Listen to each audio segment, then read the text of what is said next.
Okay, so today we're going to study section 4 of the principle of creation. Section 4 is original value.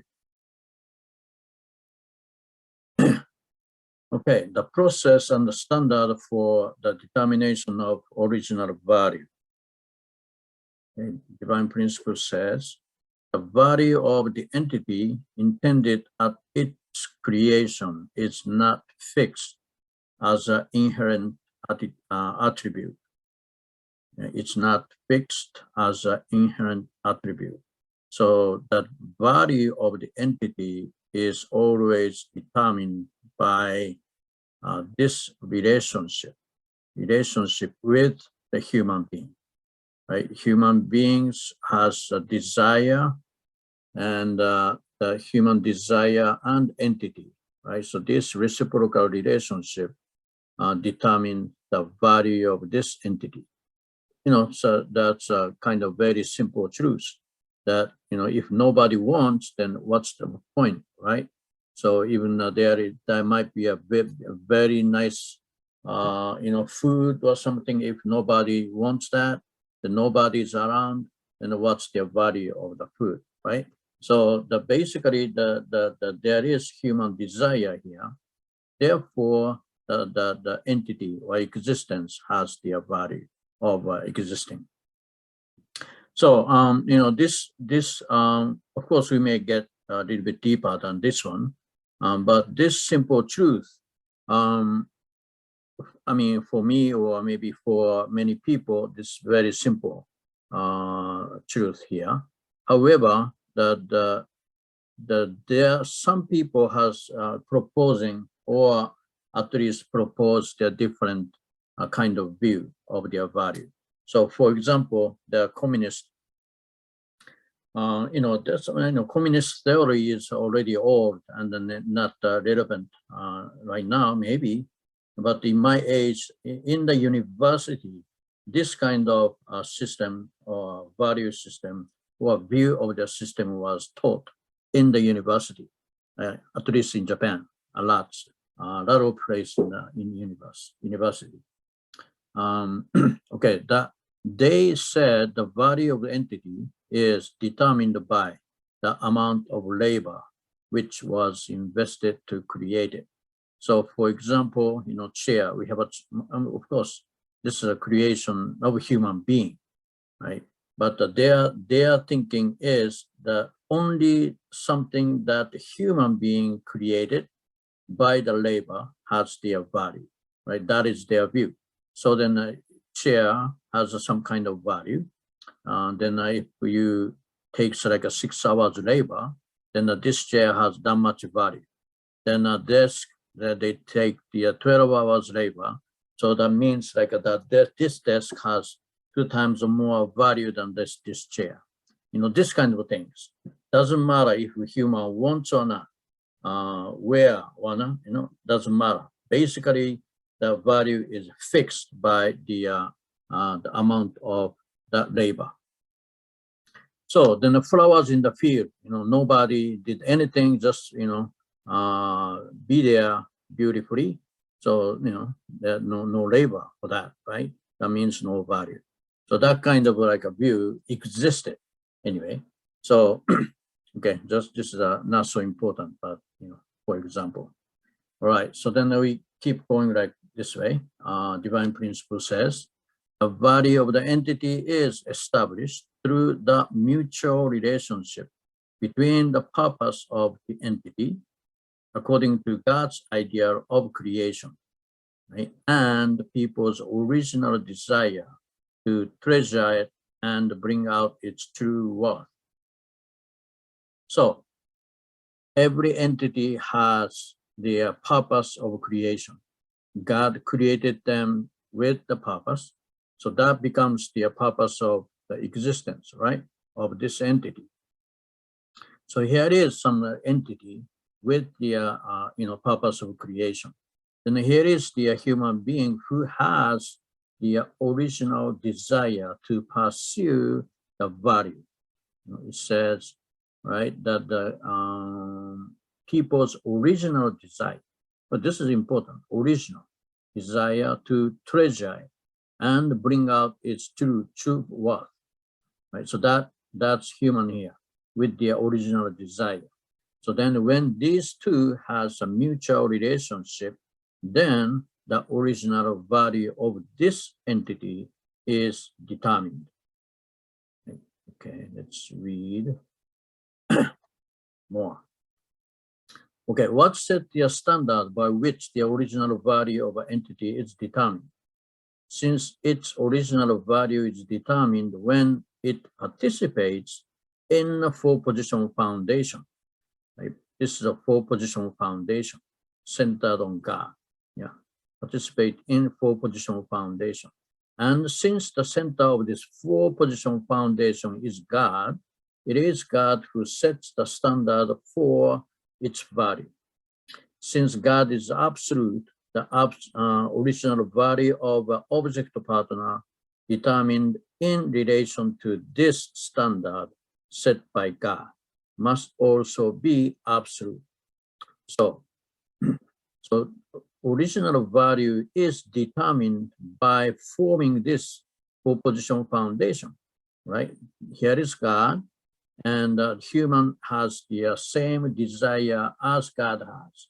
That is original desire to pursue the value of beauty, truth, and goodness, right? So then here is an entity that, entity which was created by God with a clear purpose, right? That is the purpose of existence of this entity. So these two has a mutual relationship, then they become one. They form the union, which is their God's third object, right? So that's how like they form their four-position foundation. So then that it was talking about the standard of the value. So that the standard of value is God, which is absolute. Therefore, the value determined by this process, the value of this entity, right? Value of this entity determined by this process, or that by the forming this four-position foundation, that the value of this entity is also absolute. So that every entity, when they form this foundation, four-position foundation, then that value is absolute. Okay. So same thing here. It finds its true value when it participates as the object partner in a God-centered four-position foundation, right? Four-position foundation by relating with a person through give and take action, and by their union becoming the third object partner to God. Okay, go back to this one, like this, yeah? So a human being, they need to have the give and take action. This entity itself, that, without this human, without the human being who has the desire to pursue a value, then this entity's value is not determined. Because the human being is here, then they have their give and take action here, right? So then when they become completely one, with their human desire and this the entity which has that value, human being has the ability to see the value, find their value, and appreciate the value of this entity. So that's how these two can become one, right? Then this union becomes the God third object, right? That's how the value of the every existence can be determined. All right. So for example, how the value of their roles is determined. Okay. The God has a purpose of creating the roles, beautiful roles like this, right? Of course, that's a beautiful, that's a beauty is there, right? Probably that is a purpose. Then a human has the original desire to seek beauty, right? You want to see the beautiful things, right? That when you see the beauty, then you become happy, So that's our original desire.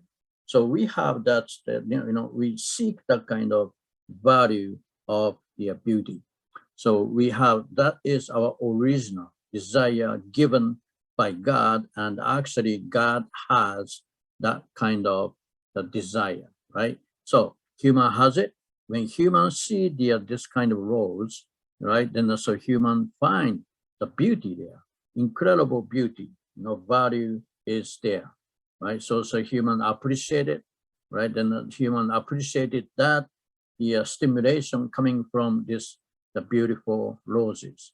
Then that's how the human and the roses become one.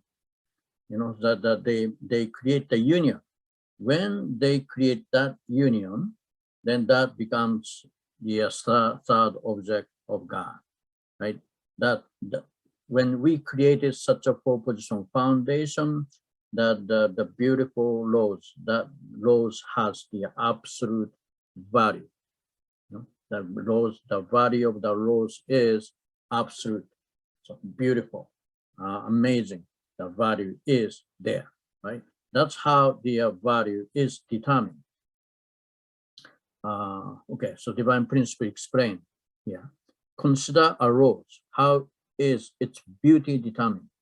It is determined when the purpose for which God created the flower and the divinely given human desire to appreciate and bring out its beauty are fulfilled together, right? So divinely given human desire.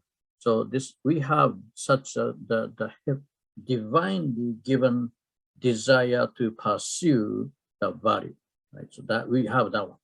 Okay, the moment the flower's purpose for which it was created and the human desire to bring out its value are fulfilled, the subject partner and the object partner enter a state of harmonious oneness. The divine principle expression or explanation is kind of hard to understand, right? But anyway, I hope we can understand what this is saying. Yeah,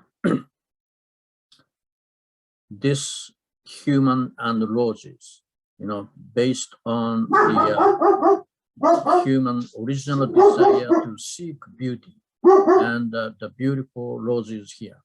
So they have a good mutual give and take action here, right? So that's then make the union, that kind of things, harmonious oneness, enter a state of harmonious oneness. That's how the value is determined. Okay, if there is no human, even though there are beautiful flowers there, it's no value. That means nobody appreciate, right? Somebody should appreciate this beauty, the value of the roses. But who can appreciate it? Who can appreciate the beauty of the rose? Actually, only human being. So other existing things, they do not have the ability to appreciate the value. Actually, only human has the same kind of ability to value the things, to appreciate the value, like God, right? So we need a human being here. Otherwise, no value is determined. Okay, so then this human is actually should be humans' original. The original desire to pursue the value should be here. Okay, then now I'm going to talk about some problems in this world. Right? Problems in this world, in this fallen world. We know that that through the give and take action between the human desire and the purpose of some entity here, then the value is determined. This is a kind of universal, right? However, human being after the fall, we have the fallen desire right? We have a fallen desire, not only the divinely given the desire to pursue the value, not we still have it. However, we have their fallen desire too, based on your fallen nature, selfish desire, not God-given one, nothing to do with God, right? God created this rock, for example, right, with some purpose, beautiful rock, then if we have the original desire to pursue the value, then you may see some beauty in here.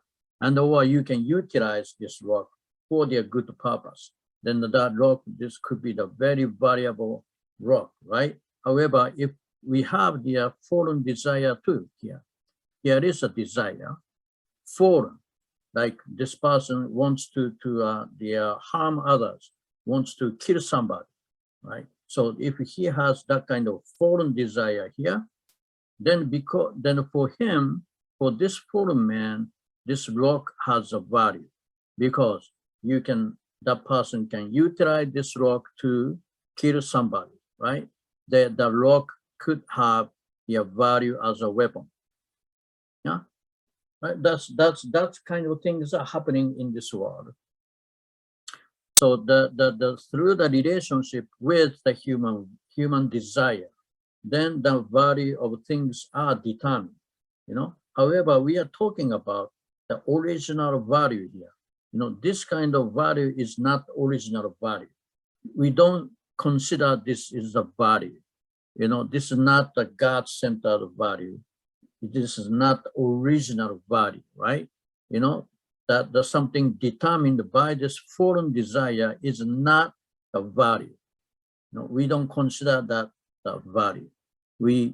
Variable thing is when the God-centered position foundation was established, then that is the true value, right? So this is not the real value. That's why we say original. That the title of the section 4 is the original value, right? We need to know what is the original value, and how the original value is determined.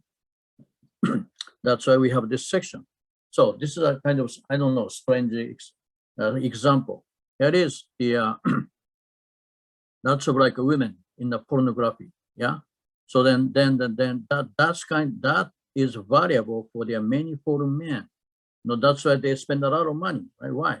They spend a lot of money because that is valuable, because they see the value there, right? That's why they can spend the money to buy prostitute or to watch their pornography, whatever, something like that. Yeah, that's a foreign man's desire here, because some desire, man's desire here, and here is some like the women, people there in the pornography or whatever, So then because they could have the give and take action based on this desire, right? So then this woman's the value is determined.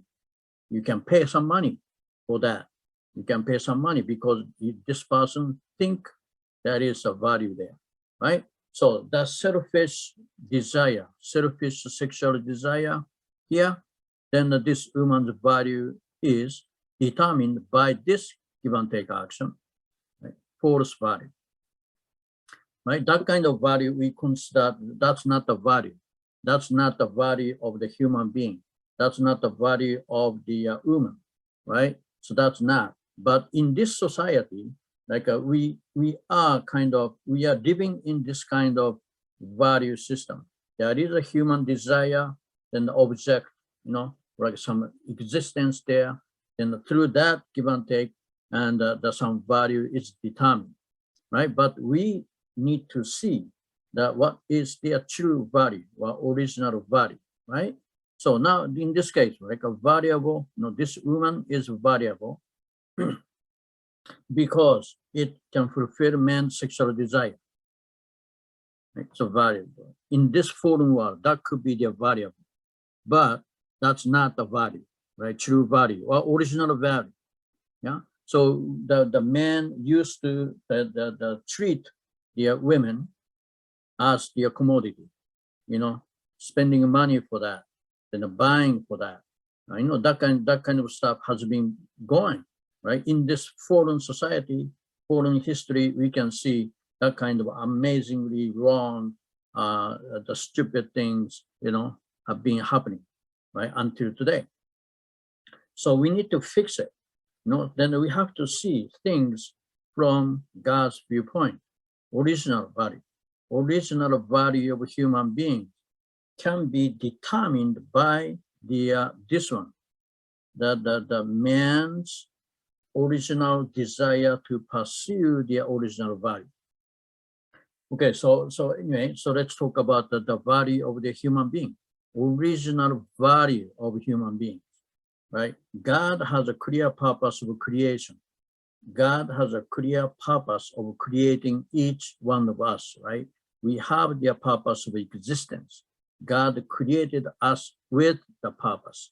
So now, this position, subject position, God himself can be here too. If God stands in this position, then God has the desire to pursue their value in us, right? So that's God here. So when God sees human beings, then God sees the beauty, truth, and goodness in each human being. That is their value. So that's how this person's value is determined through this four-position foundation. Yeah. So this of course, like a God could be here, and also, the people around you, that the people around us, that people, if those people are the original human being who mature themselves and become one with God, right? So then they don't have a fallen nature. They do not have a fallen desire. They have original God-given desire to pursue the value, right? Pursue the beauty and goodness and truth, right? So if those people are here, then those people see human beings from that kind of viewpoint, right? See their beauty and truth and goodness in you, that God gave you such a beauty, then the people can see you from that kind of viewpoint, then they find the value. They can find that incredible value in the human being. So that's how the four-position foundation can be made. That could be a wife, husband and wife and husband, the parents and children, right? That they see each other from God's eye. Then with their original desire to seek the value, right? Then that's how they can form the four-position foundation. Then this person's value, that for this person, this human being here, is so amazingly valuable existence, valuable being, So that's how the human being's value should be determined.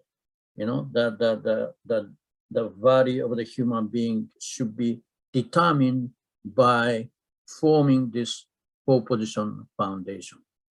So since God is absolute, the value of this person is absolute.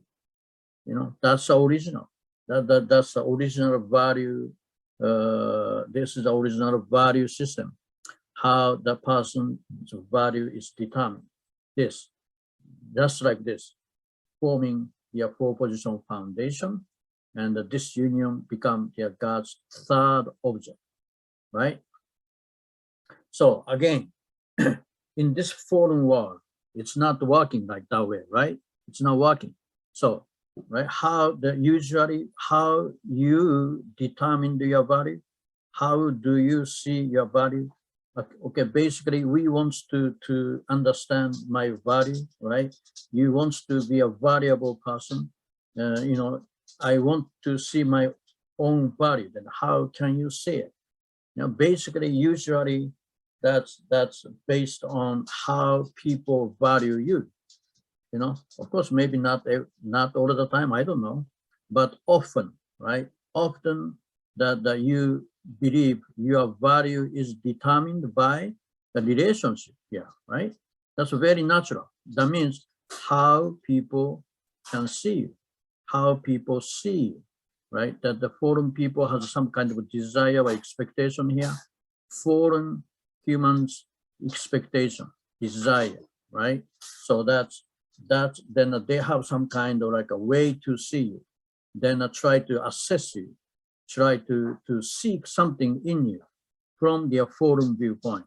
Then when they find something valuable in you, then they appreciate you, right? So then they may not. Sometimes they don't see any kind of valuable things in you. Then like they don't see any value in you, right? Like that. So if you know that's how like some many times like we see myself from this foreign system.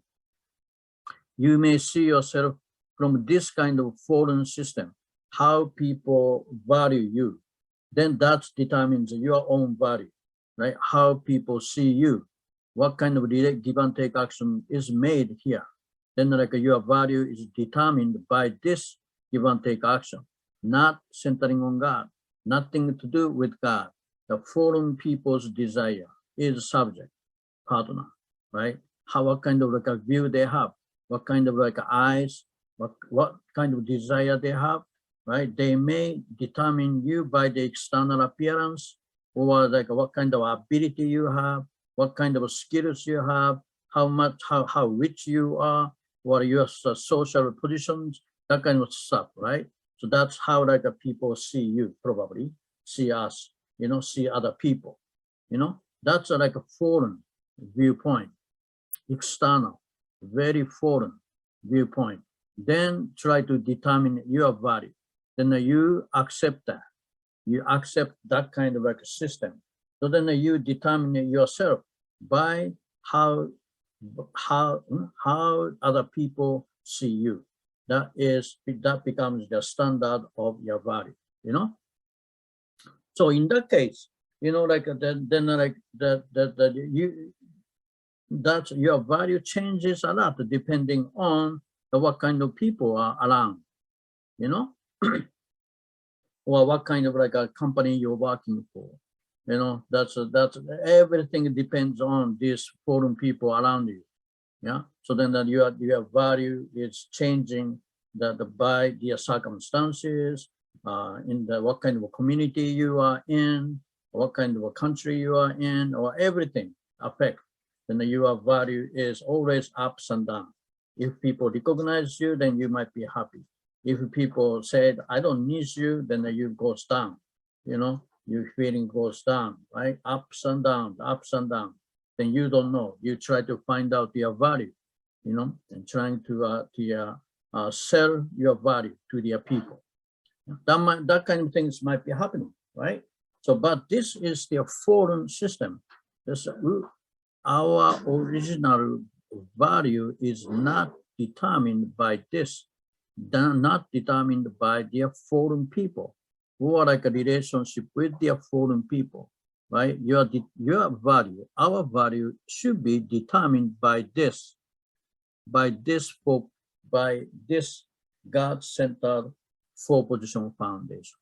The point is how God see you is important.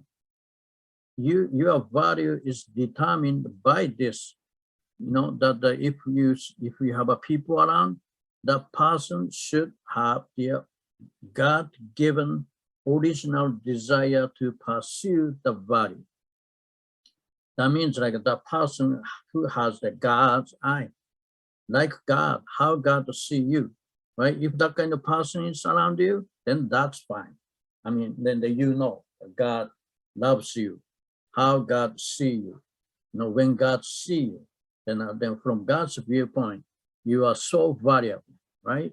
So then that is not relative, that is absolute. God has a clear purpose of creation. Then so your value is given by God, then it's there. You know, amazing value is in you. then God can see you there. God can see that value in you, right? So that is the original four-position foundation. Yeah. So Jesus can see you that way. True parents can see you that way. Then actually we need to develop our the ability to see the original value. That means like we have to learn how to see our brothers and sisters from God's eye, from a God's viewpoint, right? So then when we see that, then everybody has the incredible, valuable, amazing beauty, goodness, and the truth in each human being.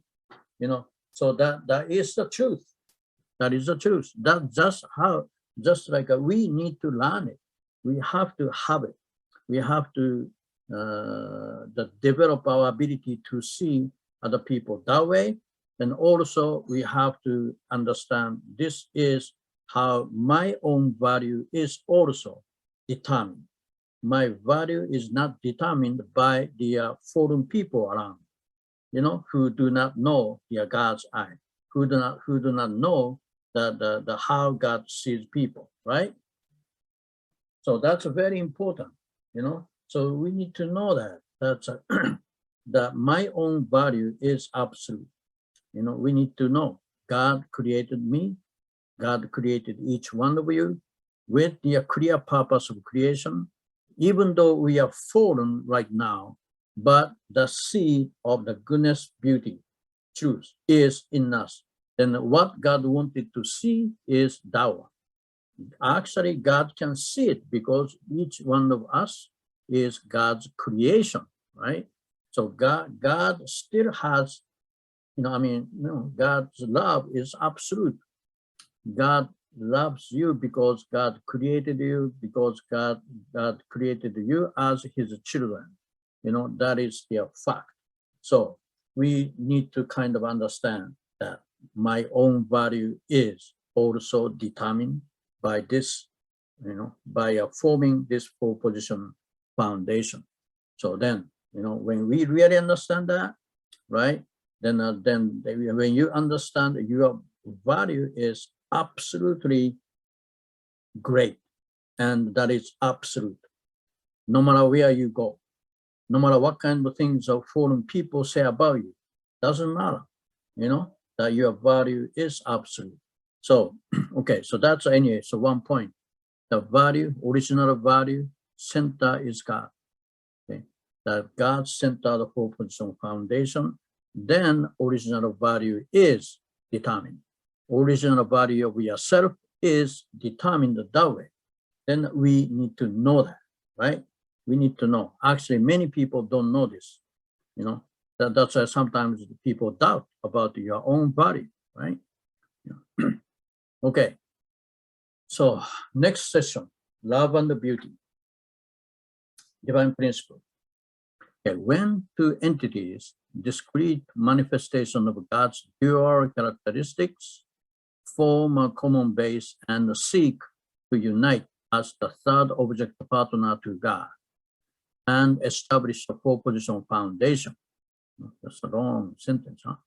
They will engage in give and take action. In accomplishing this, right? In accomplishing this God-centered four-position foundation, the emotional force that the subject partner gives to the object partner is called love. And the emotional force that the object partner returns to the subject partner is called beauty, right? This is the love and the beauty's definition by the principle. The force of love is active and the stimulation of beauty is passive. So, right, the point is the subject and the object start give and take action to form this four-position foundation centering on God, centering on the purpose of creation, right? That purpose should be very clear, to form the four-position foundation. Then for that, then the subject gives the emotional force toward object. That is called love.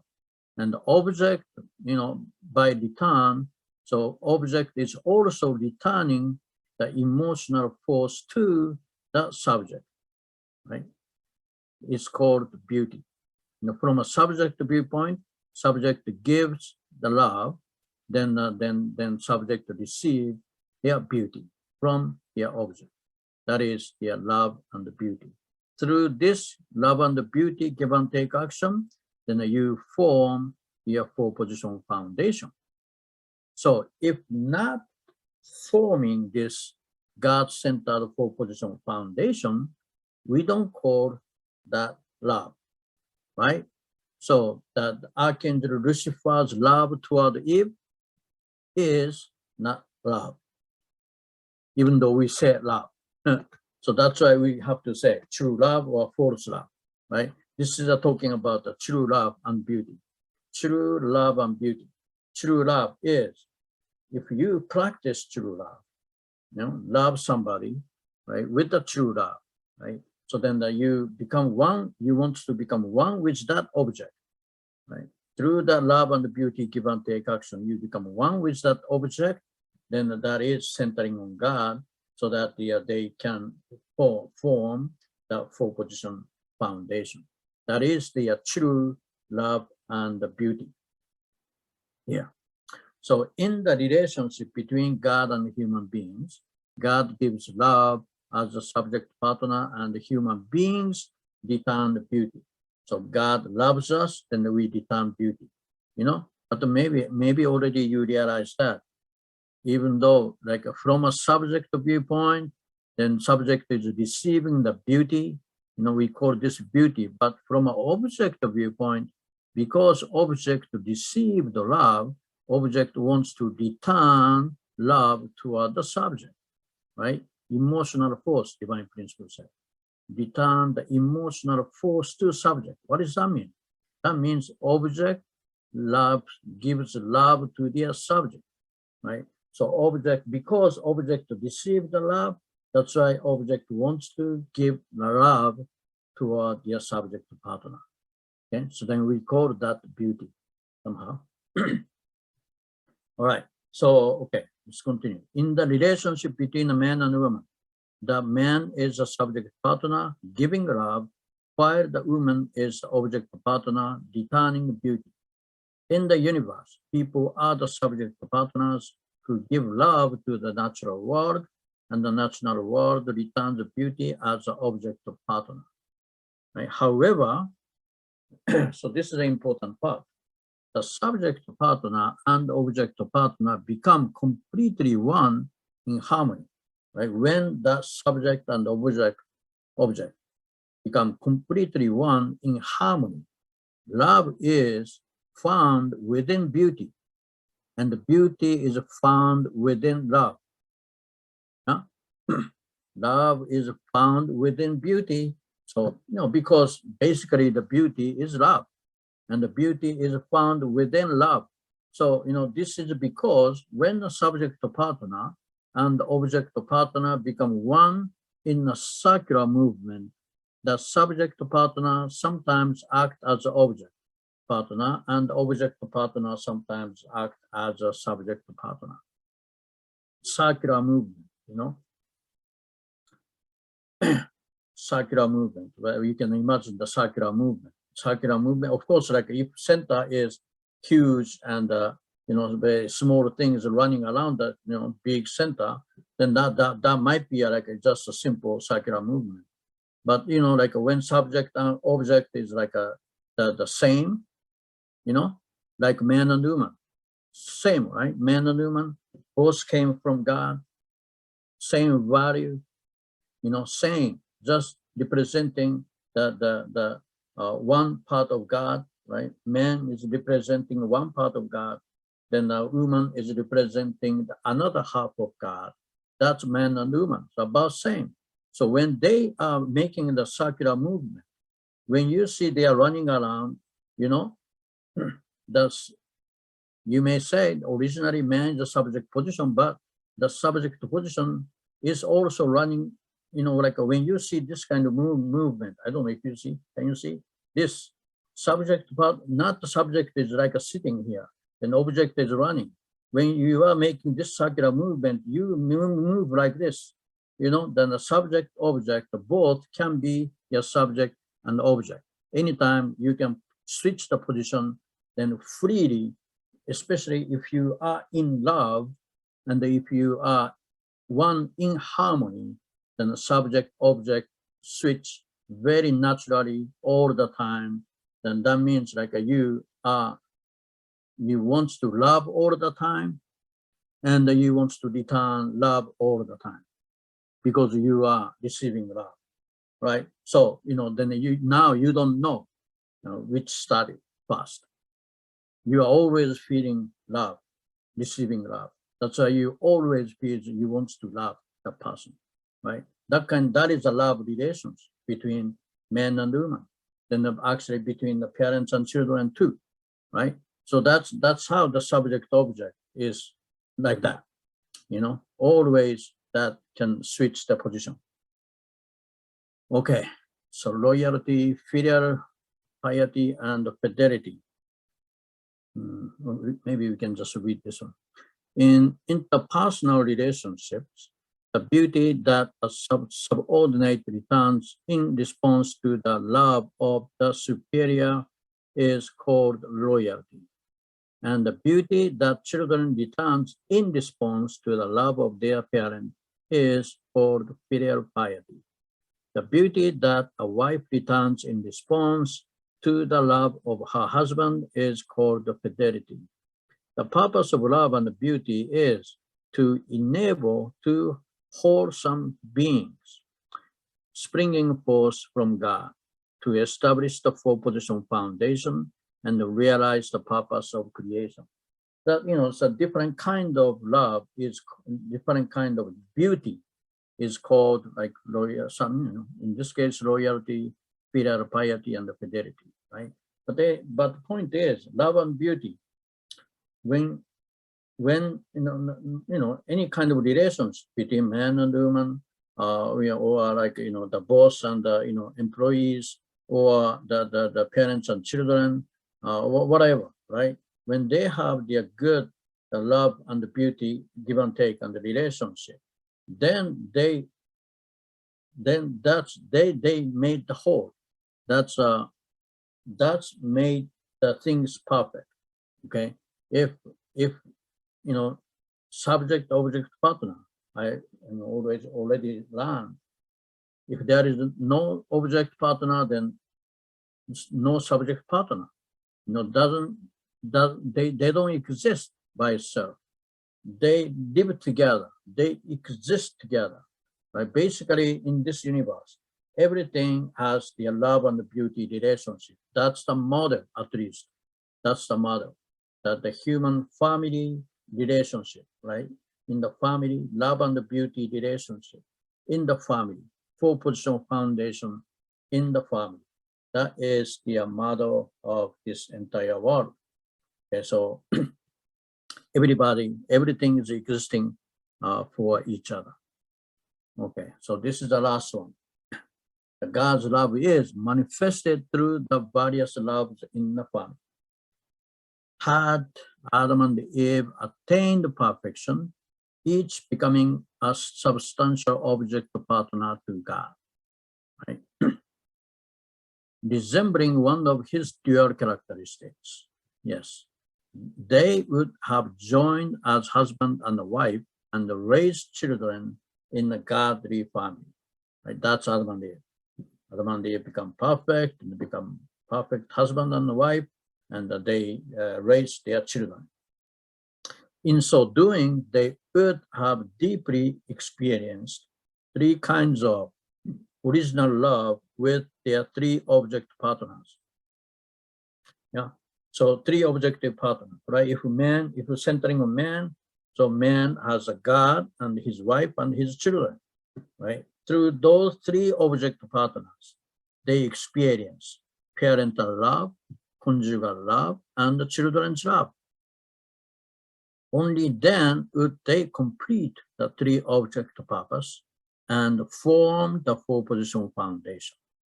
This would be the fulfillment of their purpose of creation, right? Family for positional foundation. This is the center of the cosmos, mother of the everything. Okay, so now then already we studied the three object purpose. So if husband or man become a subject partner, he had the three objects, right? God and his wife and children. If wife becomes the subject position, wife has the three object partners, God and husband and the children. Yeah. So when then unite with those three objects, try to unite with those three objects. That is the three object purpose. So how they can unite? By love, right? How they can unite? By love and the beauty, give and take. So then you see three different kind of love there: parental love and the conjugal love and the children's love. Then when you experience these three different kind of love, then so you can fulfill the three object purpose. That's how you can form the four position foundation, right?